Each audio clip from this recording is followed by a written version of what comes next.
Salut à tous, amis parisiens, supporters du PSG, j'espère que vous avez la pêche.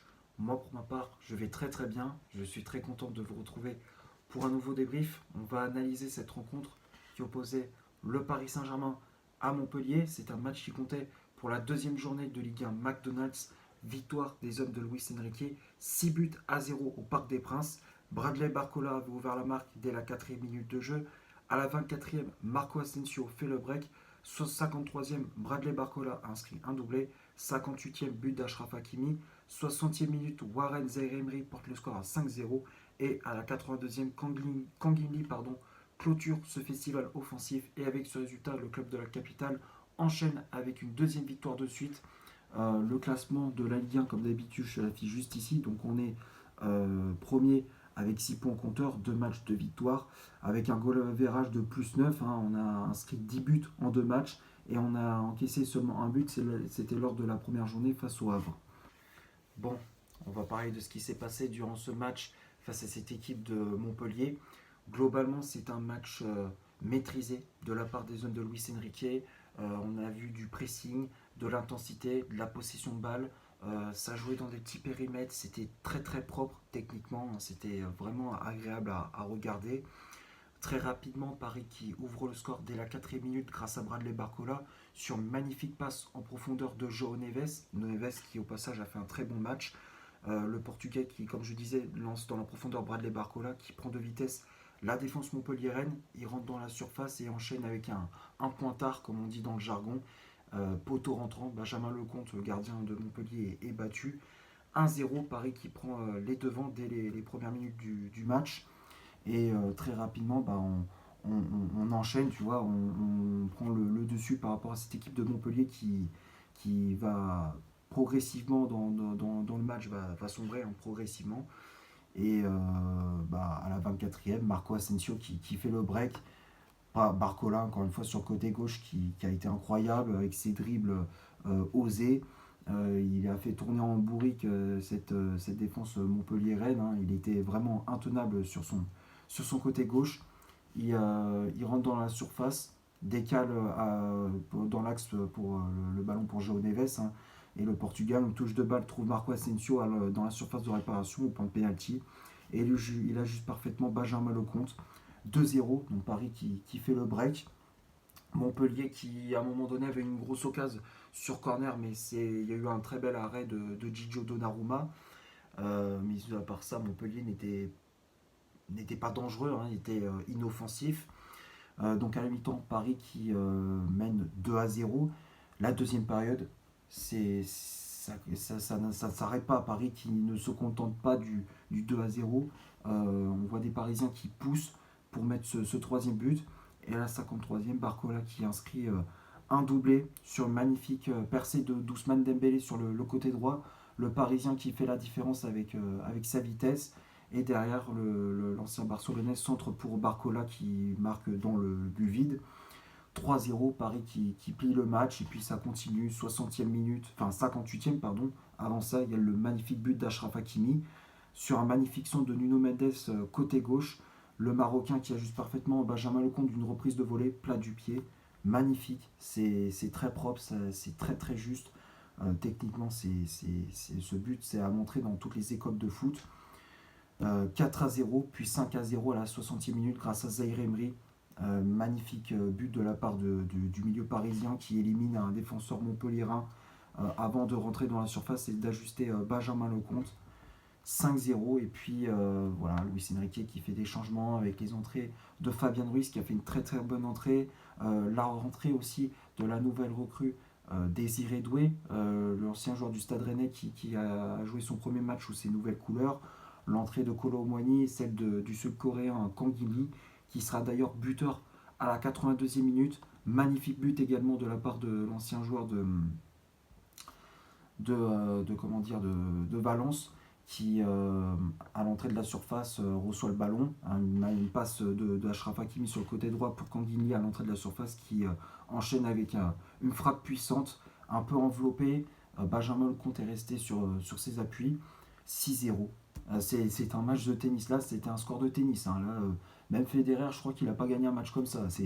Non, c'est vrai que c'était incroyable le match et puis le score, c'était juste exceptionnel. 6-0, c'est propre. Voilà, j'ai rien d'autre à ajouter. Maintenant, on va passer à la composition d'équipe que Luis Enrique a alignée pour ce match. Le 11 de départ, je l'affiche juste ici, donc l'entraîneur espagnol qui a aligné un 4-3-3 avec Gigi Donnarumma dans les cages. La charnière centrale, c'était le Brésilien Marquinhos associé à William Pacho. Marquinhos qui avait le brassard de capitaine. Les latéraux, Achraf Hakimi à droite, Nuno Mendes à gauche. Le milieu de terrain, João Neves positionné en 6. Vitinha et Warren Zaïre-Emery en relayeur et le trio d'attaque avec Ousmane Dembélé ailier droit, Bradley Barcola ailier gauche et en pointe l'Espagnol Marco Asensio, même si bon, on savait très bien qu'il avait ce rôle de faux numéro 9 hein, pour décrocher, pour faire le jeu. Et voilà, on savait très bien que ça n'allait pas être un attaquant de pointe qu'il allait être aligné pour ce match. Les changements effectués par l'entraîneur parisien. Donc on a vu les entrées, comme je disais, de Fabien Ruiz à la place de João Neves au milieu de terrain. L'entrée du jeune Ibrahim Mbaye à la place de Warren Zaïre-Emery.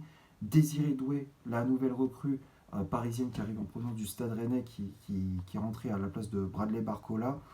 Randal Colomwani qui est rentré à la place de Marco Asensio. Et pour finir, l'entrée du Sud-Coréen Kang In-lee à la place de Ousmane Dembélé.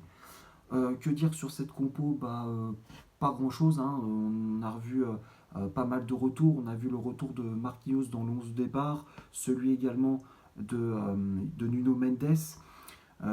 Ça fait plaisir de les revoir. On a vu la première titularisation de João Neves qui était rentré en cours de match face au Havre. Cette fois-ci, il était titulaire pour ce match. Il a fait un très très gros match au milieu de terrain.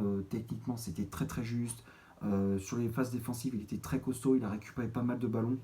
Franchement, Neves, c'est une vraie pépite au milieu de terrain. C'est un Vitinha de 2.0, quoi. C'est l'impression que c'est son frère jumeau, il est quasiment pareil. Non, c'est voilà, Neves qui a fait un très bon match. Après, sur les côtés, Dembélé, Barcola, ça va très très vite quand les deux sont alignés. Et en faux numéro 9, Asensio qui a été très très bon également, qui a souvent décroché, qui a ouvert des espaces pour les attaquants, enfin pour ses coéquipiers. Il a créé des espaces, il a fait beaucoup de différences, il a souvent joué sur les côtés également. Il y a eu beaucoup de permutations, c'était agréable à regarder. Et puis aussi, on a vu l'entrée de la nouvelle recrue, Désiré Doué, qui a fait une très bonne entrée, qui a failli marquer en fin de match. Mais voilà, j'ai hâte de voir à nouveau l'ancien joueur du Stade Rennais jouer sous ses nouvelles couleurs. On va passer maintenant du côté des statistiques de cette rencontre. On va commencer par le Paris Saint-Germain. Les Parisiens ont eu 69% de possession de balle, 10 corners, 23 tirs au total, dont 11 tirs cadrés, 0 hors-jeu de signalé. Et du côté de Montpellier, 31% de possession de balle, 2 corners, 6 tirs au total, dont 3 tirs cadrés, 2 hors-jeu de signalé. Donc quand on regarde les stats, bon, on savait très bien que le PSG allait avoir la possession de balle. En termes d'occasion, on a clairement dominé de la tête et des épaules, de la tête aux pieds, cette équipe de Montpellier, de A à Z. Voilà, 23 tirs dont 11 cadrés, hein, on voyait la domination parisienne. Côté Montpellierin, bon, leur tactique de base c'était de jouer bas et dès qu'ils récupèrent le ballon c'était de partir en contre-attaque.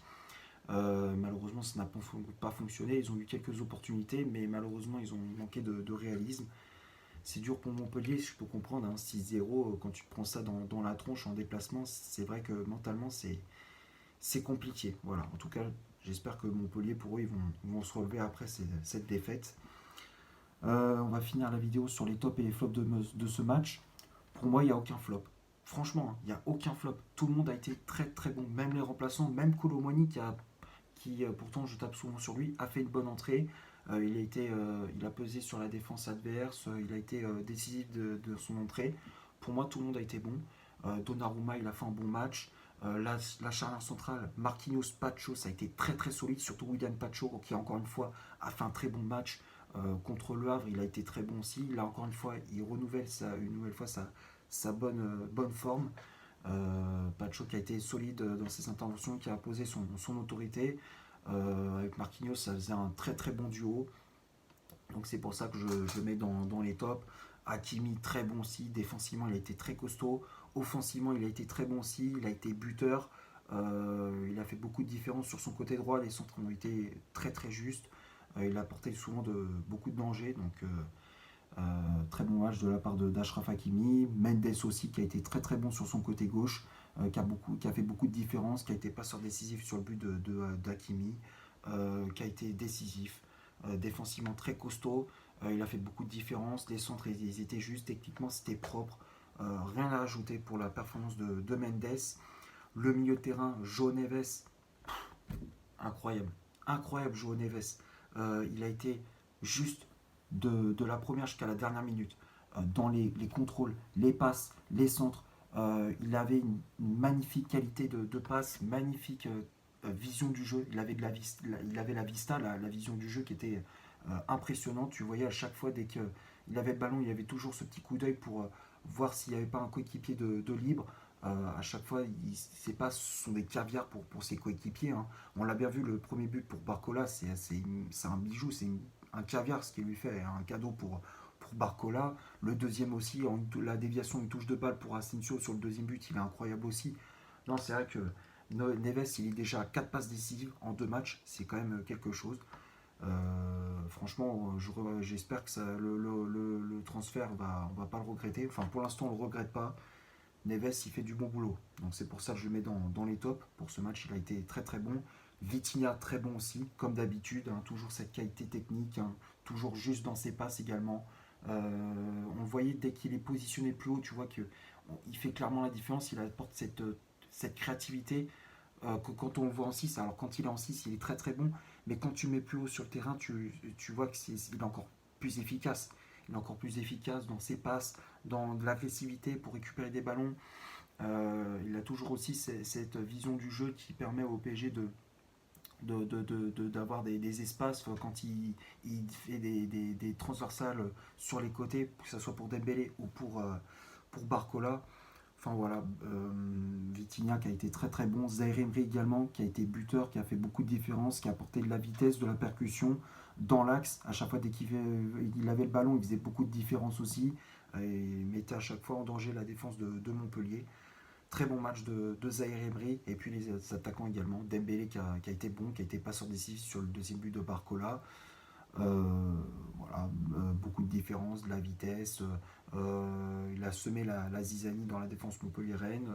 Non, j'ai rien d'autre à rajouter pour la performance de Dembélé. Barcola, encore une fois, qui a été fantastique. Fantastique, Bradley Barcola qui inscrit un doublé, qui est déjà à 3 buts en 2 matchs. Voilà, pour moi, je pense que c'est lui qui prend la relève pour le départ d'Mbappé. C'est lui qui va compenser son départ, qui va prendre la relève, qui va prendre le relais. On le voit à chaque fois, dès qu'il prend le ballon, il fait beaucoup de différence. Il fait vraiment mal à cette équipe montpelliéraine.